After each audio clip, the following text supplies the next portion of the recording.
The X-Zone radio and TV show is largely an opinion talk show. All opinions, comments, or statements of fact expressed by Rob McConnell's guests are strictly their own and are not to be construed as those of the X-Zone radio and TV show or in any manner endorsed by Rob McConnell, rel-mar McConnell Media Company, Talkstar Radio Network, its affiliated stations, or employees.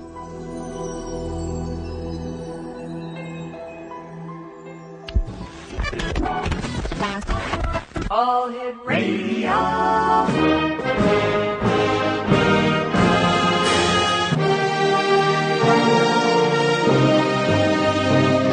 Welcome to the X-Zone, a place where fact is fiction and fiction is reality. Now, here's your host, Rob McConnell.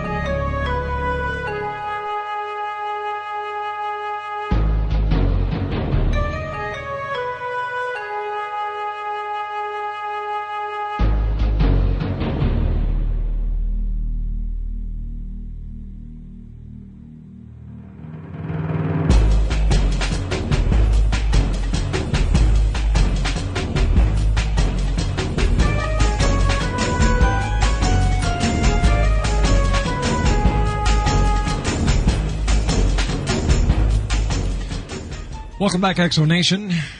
My name is Rob McConnell, and you're listening to us on the Talkstar Radio Network, X-Zone Broadcast Network, UK High Definition Radio, Euro High Definition Radio, Star Cable, or any of our affiliates right across Canada, the United States, Central America, South America, the Pacific Rim, the Caribbean, Asia, India, Africa, and Europe. Worldwide toll-free, 1-800-610-7035. Email xzone@xzoneradiotv.com. On MSN Messenger, xzoneradiotv at hotmail.com. And our website, www.xzoneradiotv.com. X-Zone Nation, as you well know,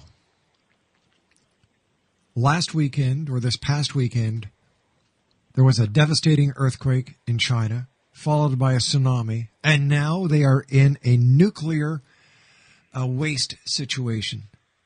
It's getting worse over there instead of better. As you know, for those of you who listened to my last segment, I did a 4.5-minute sound off on how stupid psychics are. Like, they make no sense. However, my guest this hour makes a lot of sense. He is the one and only Howard Bloom. He's the author of The Genius of the Beast, a radical revision of capitalism. He's also a good friend of the X-Zone Nation.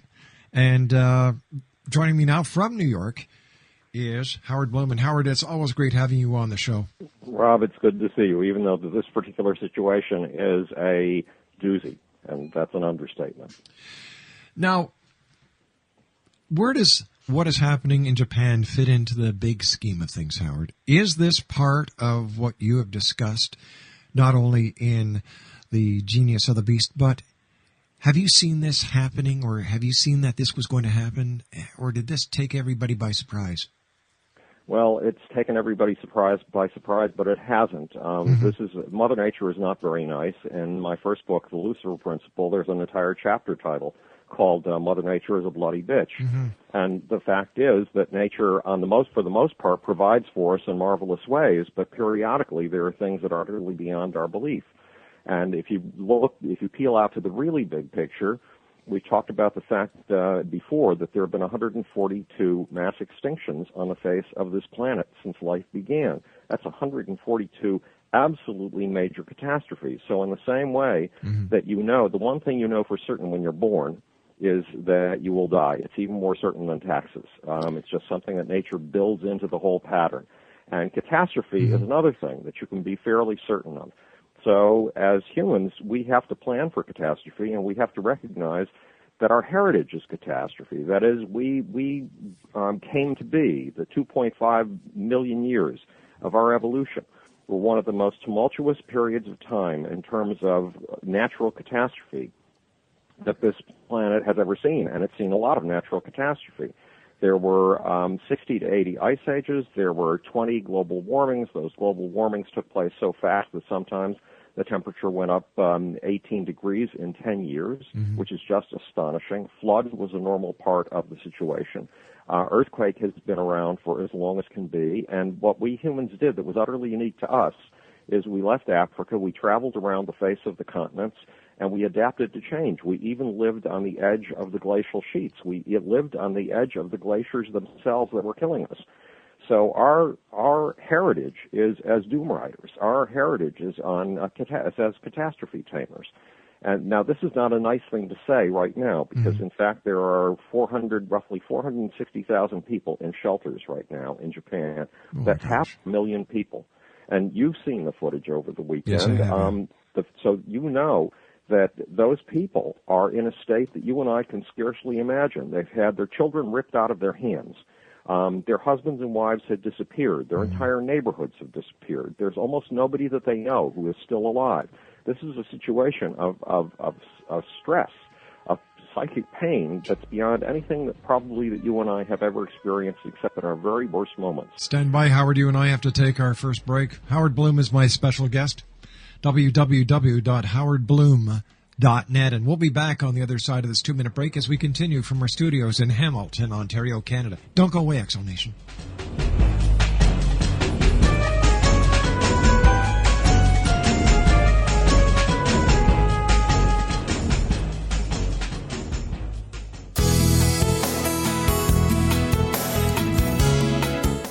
With each new extreme weather event or terrorist act, it becomes increasingly obvious that we live in uncertain and challenging times. We all buy car insurance. Why not collapse and catastrophe insurance? Matthew Stein, an MIT-trained engineer and green builder, has written 2 outstanding books to help people prepare, plan for, and deal with everything from minor situations lasting a few days to full-on collapse. Matt's first book, When Technology Fails, is a manual for self-reliance, sustainable living, and surviving the long emergency. This massive book covers the gamut from first aid and emergency preparedness to alternative healing, renewable energy, primitive living skills, and 18th century technologies that could be critical to your comfort and survival in a long-lasting crisis. Matt's second book, When Disaster Strikes, is a comprehensive emergency preparedness handbook and survival guide. When Disaster Strikes is an essential item for every family's go bag. Both books are available at all usual sources. There's a wealth of totally free information posted at whentechfails.com, and author-signed copies may be purchased at mattstein.com. That's www.whentechfails.com and www.mattstein.com.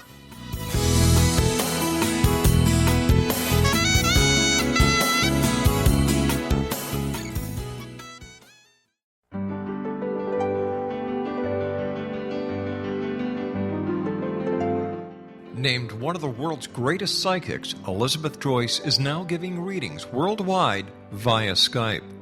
Elizabeth Joyce is recognized for her clairvoyant ability to help find missing persons, her analysis of dreams, past life regression work, mediumship, and her accurate predictions.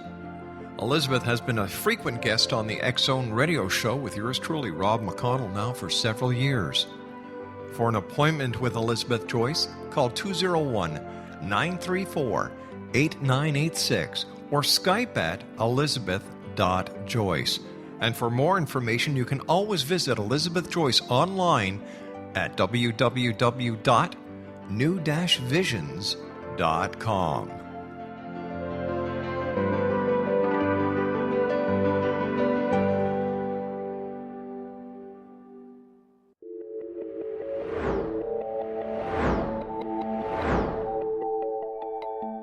Do you have a dis-ease that you would like to alleviate through a natural means? Have you been contacted by angels, ghosts, or even extraterrestrials and want to validate these experiences? Or would you simply like to speak with someone who can help you find your life's purpose? I'm Dr. Joseph Mara, and I'm offering my services free of charge for first-time clients contacting me during the month of April. These free consultations include angel card readings, guided meditations, life coaching, and energy healing.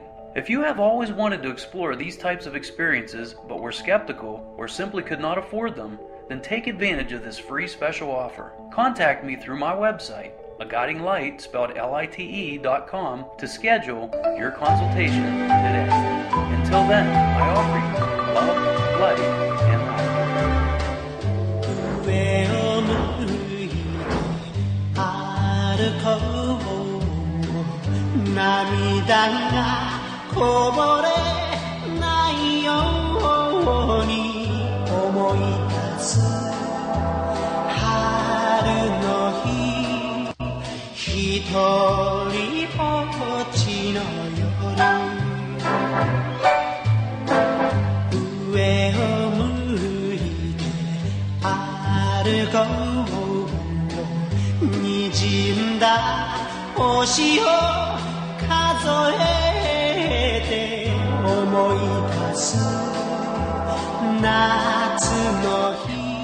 Howard Bloom is my special guest, Exonation, www.howardbloom.net. And Howard, you and I are talking about the triple header of a disaster that struck Japan, and it seems that we're just seeing the light pertaining to the actual number of casualties that suffered because of this earthquake, tsunami, and now radioactive leak problems that they're facing over there. In fact, one report that I heard today was that in one village alone, 3,000 people lost their lives.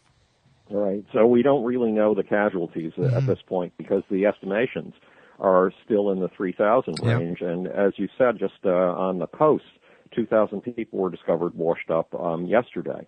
So the estimates right now are 10,000 casualties, but we have seen with our own eyes, watching CNN or whatever our news outlet is of choice, we've seen entire villages just picked up by the waves, crushed, and then the roofs carried off as if the villages were still more or less intact as fragments.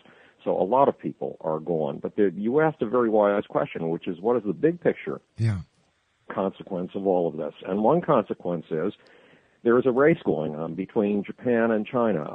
It's very seldom talked about. It's an economic race. In the 1940s, Japan came out of World War II absolutely devastated. One Japanese expression is 9 times down, 10 times up. One of the Japanese cultural advantages is absolute persistence, conquering obstacles. And the Japanese came out of this by the 1960s as an economy that was swallowing industries from the West whole. And it swallowed the electronics industry, a new industry whole that had been developed in the United States. It swallowed the auto industry whole that had been developed in Germany and in North America. Mm-hmm.